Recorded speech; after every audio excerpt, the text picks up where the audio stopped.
नमस्कार, हेल्थ 24 में आपका बहुत बहुत स्वागत है। मैं हूं पल्लवी झा। पेरिस में ओलंपिक गेम्स में शुरू हुआ एक मेडिकल विवाद घर घर में चर्चा का विषय बना हुआ है। ऐसा विवाद जिसने मेडिकल साइंस को चैलेंज कर दिया है। मेडिकल चैलेंज ये कि जन्म से महिला, हाव भाव से भी महिला, पर टेस्ट में पुरुष जैसे हार्मोन पाया जाना। दरअसल पेरिस ओलंपिक में एक महिला बॉक्सर का मुकाबला एक पुरुष से करवाने का आरोप है, पर खिलाड़ी का दावा है कि वो पुरुष नहीं, महिला ही है। दरअसल अल्जीरिया की मुक्केबाज ईमान खलीफ के जेंडर विवाद को लेकर वर्ल्ड बॉक्सिंग ऑर्गेनाइजेशन ने बड़ा खुलासा किया है। पिछले कई दिनों से खलीफ के जेंडर को लेकर विवाद चल रहा है कि वो महिला है या फिर पुरुष। ईमान खलीफ ऐसी पहला खिलाड़ी नहीं है जिनके पुरुष होने का आरोप लगा है। ताइवान की मुक्केबाज लिन यू स्टिंग ने जिस तरीके से खेला था और भारतीय रनर दूती चंद को लेकर भी ऐसा ही विवाद सामने आया था। आज हम डॉक्टर और एक्सपर्ट के अपने पैनल से बातचीत में जानेंगे कि आखिर सच क्या है, विज्ञान क्या कहता है। क्या ऐसा कॉमन है कि जन्म महिला के तौर पर हो और आपके हार्मोन पुरुष जैसे हो जाए? क्यों ऐसा होता है? क्या इलाज होता है? क्या ऐसे जो समस्याएं हैं उनका इलाज संभव है? सवाल यह भी है कि वो महिला है या पुरुष। आज डॉक्टर्स और एक्सपर्ट्स से हम इस संशय को दूर करेंगे और समझेंगे कि आखिर क्या है मसला, आखिर किस तरीके की बड़ी परेशानी है ये, कौन सी ऐसे हार्मोन है जो कि ऐसे विवाद को जन्म दे रहे हैं। तो आइए अपने पैनल से आपका तारुफ कराते हैं। हमारे साथ जुड़े हैं डॉक्टर राजेश खड़गावत, जो कि प्रोफेसर हैं एम्स में डिपार्टमेंट ऑफ एंडोक्राइनोलॉजी में। साथ ही साथ हमारे साथ जुड़े हैं जय सिंह जी, जो कि head of education and therapeutic use exemption NADA से जुड़ रहे हैं। और इसके अलावा हमारे साथ जुड़ेंगी डॉक्टर शिवानी सचदेव गौड़, जो कि गायनोकोलॉजिस्ट हैं और इस वक्त एससीआई हॉस्पिटल में कार्यरत हैं। तो सबसे पहले सवाल मैं करूंगी डॉक्टर खड़गावत से। डॉक्टर खड़गावत, जिस तरीके से ये पूरी चर्चा है, जिस तरीके से विवाद बना हुआ है, WHO कहता है कि वो जो है वो पुरुष है, ओलंपिक एसोसिएशन कहता है कि नहीं, वो महिला है और इसीलिए उन्हें खेलने की इजाजत दी गई, और इसको लेकर बहुत विवाद चल रहा है। तो सवाल ये है कि ऐसे केसेस में क्या माना जाए कि वो महिला है, पुरुष है, और किस आधार पर माना जाए? जहां तक महिला और पुरुष होने का सवाल है, ये तो ओलंपिक एसोसिएशन या उस देश की जो ओलंपिक फेडरेशन है वो ही बता सकते हैं। अधिकतर केसेस में ऐसा कंफ्यूजन नहीं होता। कुछ केसेस में जहां बहुत अनकॉमन डिजीज होती है, जहां पे इस तरह का संशय हो सकता है कि वो जन्म तो उनका पुरुष की तरह से हुआ हो, लेकिन वो हार्मोन में चेंजेस होने की वजह से महिला की तरह से बिहेव कर रही हैं, ऐसा संभव है। ऐसा कॉमन नहीं है, बट ऐसा हार्मोन की में चेंज होने की वजह से ऐसा हो सकता है। जी, चूंकि हम आज साइंस के माध्यम से समझने की कोशिश कर रहे हैं डॉक्टर खड़गावत, और चूंकि टेस्टोस्टेरोन की चर्चा हुई इसमें कि महिलाओं में जो हार्मोन होते हैं वो अलग होते हैं, पुरुषों में अलग होते हैं। हालांकि हार्मोन्स के लेवल्स जो होते हैं वो अलग अलग होते हैं, लेकिन सवाल ये है कि किसी महिला में अगर टेस्टोस्टेरोन की मात्रा बढ़ जाती है तो उसका क्या इम्पैक्ट होता है? क्या उस महिला को माना जाता है कि वो पुरुष है? टेस्टोस्टेरोन मेल हार्मोन है जो अधिकतर पुरुषों में पाया जाता है। इसकी मात्रा महिलाओं में जो टेस्टोस्टेरोन पाया जाता है उससे 30 से 40 गुना ज्यादा रहती है, और इसी हार्मोन की वजह से ही पुरुष के शरीर में चेंजेस होते हैं, जिनसे जैसे दाढ़ी मूंछ का आना, उनकी मसल्स का डेवलप होना, उनके व्यवहार में परिवर्तन आना, इस तरह के जो चेंजेस होते हैं टेस्टोस्टेरोन से होते हैं। अगर किसी कारणवश यह हार्मोन फीमेल में बढ़ जाए या हार्मोन की मात्रा ज्यादा हो जाए, या कई बार वो जानबूझ के अपनी परफॉर्मेंस बढ़ाने के लिए ले लें, या शरीर में ऐसा कोई ट्यूमर हो जो यह हार्मोन बना रहा हो, तो उस वजह से उस महिला में पुरुष जैसे चेंजेस शुरू हो जाते हैं। चेहरे पे बाल ज्यादा आना शुरू हो जाता है, और क्योंकि टेस्टोस्टेरोन मसल्स में स्ट्रेंथ लाता है, इसलिए उनकी मसल्स मजबूत हो जाती हैं, उनकी मसल पावर बढ़ जाती है। और कई बार ये ऐसा होता है कि कुछ हार्मोन की बीमारियां होती है, उसकी वजह से भी ऐसा हो सकता है।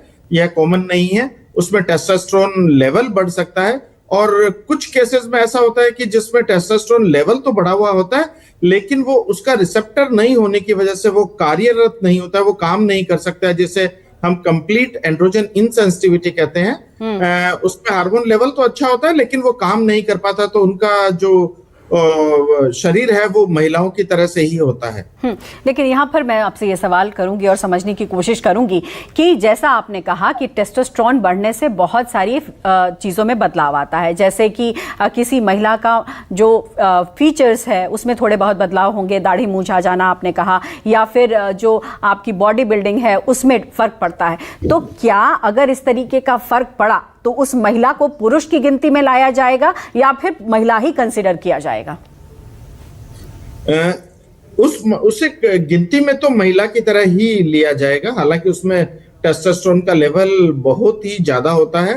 सो उसका कारण ढूंढ के उसका इलाज किया जा सकता है। अगर शरीर में किसी भी ट्यूमर की वजह से तो हम ट्यूमर को रिमूव कर सकते हैं, या कोई एक्सेस प्रोडक्शन है हार्मोन का तो उसका भी इलाज किया जा सकता है, ऐसा नहीं है, लेकिन उनको हम कंसिडर महिला की तरह से ही करेंगे। जी, एक और सवाल करूंगी। जैसा आपने कहा कि इसका इलाज संभव है, मान लीजिए किसी महिला में टेस्टोस्टेरोन की मात्रा ज्यादा है और उसके शरीर में बदलाव आया, जैसे कि इस खिलाड़ी में बदलाव था कि उसकी बॉडी बिल्डअप में चेंजेस था और वो ज्यादा ताकतवर इसलिए थी क्योंकि मेल हार्मोन था वो, और इसलिए क्या संभव है कि उसका भी इलाज किया जा सकता है और वो जो है एक फीमेल की तरह ही फिर उस तरीके से उसका बॉडी बिल्डअप हो सकता है? चलिए मैं सवाल दोबारा जी जी जी अगर टेस्टोस्टेरोन लेवल ज्यादा है महिला में तो उसको उसका फायदा मिलता है, क्योंकि इससे मसल मास बढ़ता है, मसल में मजबूती आती है, आपके शरीर में एग्रेशन बढ़ता है और कई सारे ऐसे चेंजेस हैं जिससे आपकी लड़ने की कैपेसिटी बढ़ जाती है, आपकी मसल पावर बढ़ जाती है, जिसका उस महिला को फायदा मिलता है। और इसके लिए हालांकि बहुत सारे नॉर्म्स हैं जिसमें खून में और पेशाब की जांच करके पता करके, और ऐसे खिलाड़ियों को जिनमें ज्यादा है उनके लिए अलग रेगुलेशंस हैं। नहीं, मेरा सवाल कुछ और था डॉक्टर खड़गावत कि अगर मान लीजिए किसी भी व्यक्ति में, किसी महिला में टेस्टोस्टेरोन अगर बढ़ गया और उसमें मर्दों वाली ताकत आ जाती है और अगर वो इलाज कराए, टेस्टोस्टेरोन के लेवल का इलाज कराए, तो क्या उस ताकत में फिर से वो कमी आ सकती है या फिर जो एक बार बन गया वो बन गया?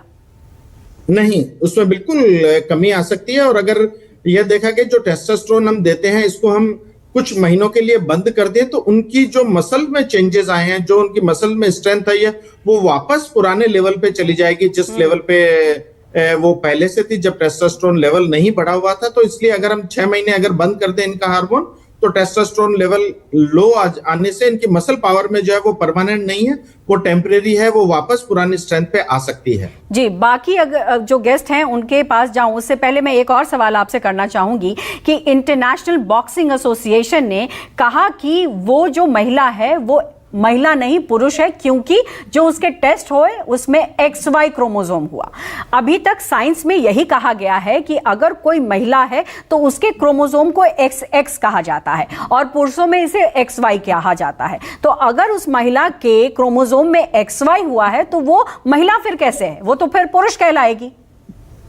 जी हाँ, यह सही है कि महिलाओं में अधिकतर 46XX होते हैं और पुरुषों में 46XY होते हैं। इसके आधार पे ही हम निर्धारित करते हैं कि महिला और पुरुष का जेनेटिक स्ट्रक्चर क्या है। लेकिन कुछ बीमारियां हैं जिनमें आपका जन्म तो 46XX यानी मेल की तरह से हुआ है, लेकिन हार्मोन में चेंज होने की वजह से आपके जननांग में इस तरह का बदलाव आ जाता है कि जैसे आप जन्म होता है तो उस वक्त जननांग ऐसे होते हैं जो फीमेल की तरह से होते हैं, तो आपको फीमेल सेक्स दे दिया जाता है। इस तरह की बीमारियां बहुत कॉमन नहीं है लेकिन होती हैं। हम भी इस तरह के काफी केसेस देखते हैं जिनमें था तो 46XY लेकिन उसका लालन पालन जो हुआ, रियरिंग वो जो हुई वो महिला की तरह से हुई। और कुछ केसेस में आता है कि जब भी उनका शारीरिक विकास होता है, प्यूबर्टी होता है, तो उनमें बदलाव इस तरह के आते हैं कि उनमें वापस चेंज पुरुष की तरह से हो जाता है। और कुछ केसेस में जिनमें एंड्रोजन बिल्कुल भी काम नहीं करता है, रिसेप्टर डिफेक्ट होता है, जैसे हम कंप्लीट एंड्रोजन इनसेंसिटिविटी कहते हैं, उसमें 46XY होने के बावजूद वो पूरी लाइफ महिला की तरह से ही रहते हैं, महिला की तरह से बिहेव करते हैं। हालांकि उनमें यूट्रस नहीं होता है इसलिए उनको कभी माहवारी नहीं आ सकती है, वो मां नहीं बन सकते हैं, लेकिन उनमें छाती का विकास यानी ब्रेस्ट डेवलपमेंट नॉर्मल होता है और नॉर्मल महिला की तरह से ही वो जीवन निकालते हैं। उनमें टेस्टोस्टेरोन लेवल काफी हाई होता है लेकिन ये टेस्टोस्टेरोन काम नहीं करता होता है क्योंकि इसके रिसेप्टर्स में डिफेक्ट होता है, इसलिए भले ही टेस्टोस्टेरोन ज्यादा है लेकिन वो है महिला की तरह से। ये महिला की तरह से हैं। बिल्कुल, इसको साइंटिफिकली आपने बहुत अच्छी तरीके से समझा है। और भी सवाल करूंगी लेकिन एक बार मैं रुक कर लेती हूं। जयसिंह, आपका जिस तरीके से डॉक्टर खड़गावत ने बताया कि देखिए किस तरीके की चेंजेस होते हैं हार्मोनली और क्यों महिला उसे कहा जा सकता है या उसे पुरुष की कैटेगरी में क्यों नहीं रखा जा सकता है, तो सवाल आपसे ये बनता है कि इसी तरीके के केस भारत में भी हुए थे। दूती चांद आपको याद भी होगा, हमारे यहाँ खिलाड़ी हैं और उन्होंने ही इसी तरीके के केस में जब वो आई थी तो उनको कहीं ना कहीं एक रिलीफ मिला था और उन्हें खेलने का परमिशन दिया गया था। तो अगर इस तरीके का केस सामने आता है तो किस तरीके के मापदंड हैं, क्या जो है मापदंड जिसके नियम के साथ नाडा जो है अलाउ करता है खिलाड़ियों को?